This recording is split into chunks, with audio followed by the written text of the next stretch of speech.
ایوان نکته څه نه ذکر کوم هغه دا دی که څه پلار و مور ذمه دار دي، خاص کر پلار بچه و حواله سره څه حلال روزه او تراوړي. څومره زیات اثر څه د اولاد او د بچه او تربیات کې حلال روزه، حلال لقمه، حلال مړې لري، بلی شي نه لري، هیڅ دوره کردار نه لري.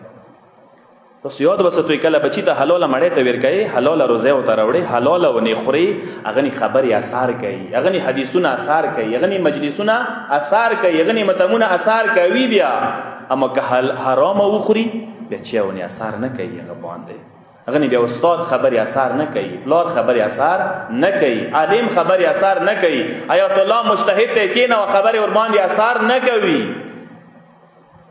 که څنګه کربلا کې امام حسین بار بار دغه خلکو ته وخیلو چې زه چوک یم، ما پیژندوی زه چوک یم. اخیری کې مولا مجبور شولو چې د ټکې وکړلو فقط مولعت بطونکم من الحرام، تاسو باندې ځکه مو خبرې اثر نه کوي چې پلار و مور تاسو خېټې حرامونه ډاکې کړي، تاسو حرام خوړلي دي. کله خېټه حرام نه ډاکه شي بیا امام معصوم ورته راوله، امام معصوم اتمام حجت ور باندې وکړي، خبرې ور باندې اثر نه کوي، نه کوي ور باندې. جهاز کې خپل خاص پټراول دی هغه چوای شي، او که جهاز کې ترکول واچي هر څوره کوشش وکړي بیا به نه ورځي، بیا نه ورځي، بیا حرکت نه کوي. ګاډي کې پټراول چوای شي، پټراول په ځای اوبه ورکې واچوه، بیا حرکت نه کوي.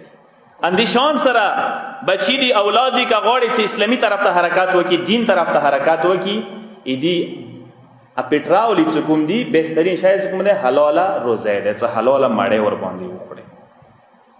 تاسو سترګې وګورئ اصحاب کهف واقعیا تاسو اورېدلې ده، 300 کال اصحاب کهف خوب یولی وو، 300 سال بعد څه خوب نه راپاڅېدل،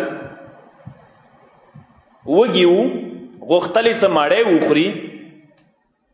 کوم کس مړې نه آرډر وکړلو نورو ته تاسو یو کس وسستولو څه مړې وروړي، څه وتی ایها ازکا طعاما، تاسو کې یو کس لاړ شوی خو حلاله تزکیه صفا مړې راوړي، څه وتی حلاله مړې راوړي، تزکیه شده مړې راوړي، ازکا طعاما. 300 کاله بعد راپاڅېدل هم مړې څه غوړي وخوري، یو ټایم مړې هغه هم غوړي څه حلاله خېټې ته لاړه شي، حرامه مړې نه غوړي. مهمه ده که نه چې کله حرامه مړې خولې خېټې ته لاړه بیا یاد وساته اثر نه لري. دې حده پورې شته دي علما یایي چې تاسو خپل بچای هغې مړې ته دعوت هم بیایو، چې ته دعوت شوی بچای د دعوت نه دی شوی، اولاد ما بیایه هغې مړې ته هغه دعوت ته، چې ته دعوت یې بچای د نه دی دعوت.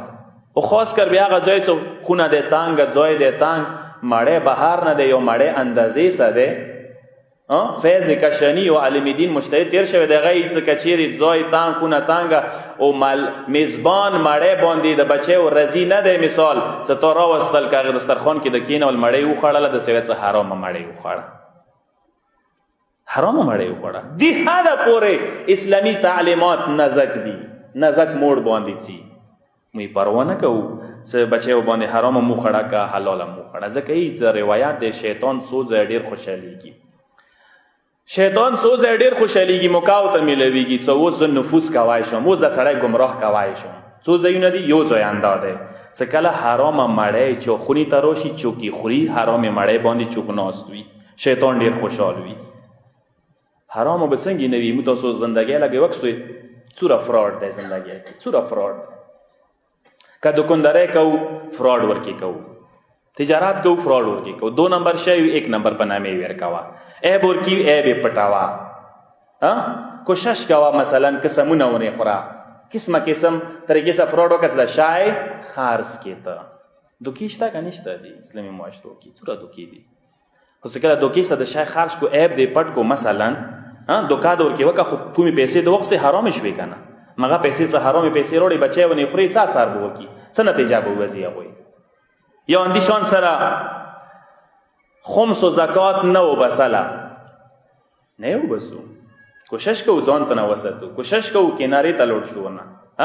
خمس و زکات نه وبسله، چې نه وبسې خو کومه مړۍ دی حرامه شوه، بچی ته کومه مړۍ ورکوې حرامه شوه، کومه ایتا خمس و زکات نه بغیر چې کومه خوراک چې کاک ده حرام ده، بچی به د غلط تربیت کیږي، اثر به نه پکوي. نن سبا معاشره بې رهروی شکار ده، دا بنیادی شیونه ورکی است دی، دغه بنیادی شیو ته متوجه نشته ده. ځکه هر څوره خوارې پکاو، کوشش پکاو، بچی ارنیولې د دې غاړې نه خو نه راځي، اسلام طرف ته نه مایل کیږي، نر کش کیږي طرف ته. دا ټول شیونه اثر لري. قربان مشان پردی ځمکې روانېسه، شمیلات روانېسه، پردی ځمکې خرڅې کا، پردی ځمکو کې پیسې ویا، نه د کوو دا کارونه، نه د کوو د پردی قبضې. خور لور حق ما ور کوه، خورای بیا وړونه دي، خویان د حقوقو سره دي، ځمکه دی خوري، پلاره ځمکه دی خوري، پلار یې دی زمانو ته یې ور کوي، نونو ته یې نه ور کوي، خویاندو ته یې نه ور کوي، خو حق څه خوري خو حرام شولو که نه. دا ټول حرام نه دي. موږ کوو سوچ مو پکړی دی چې ته څه کله حرامه شوه نو څه اثر به وکړي. متمونه، مجلسونه، قرآنونه، آیتونه، حدیثونه به څه اثر وکړي. امام ته راوله اثر نه کوي. بیا کربلا کې چې مولا ته ویلاړو اثر یې نه کولو. بیا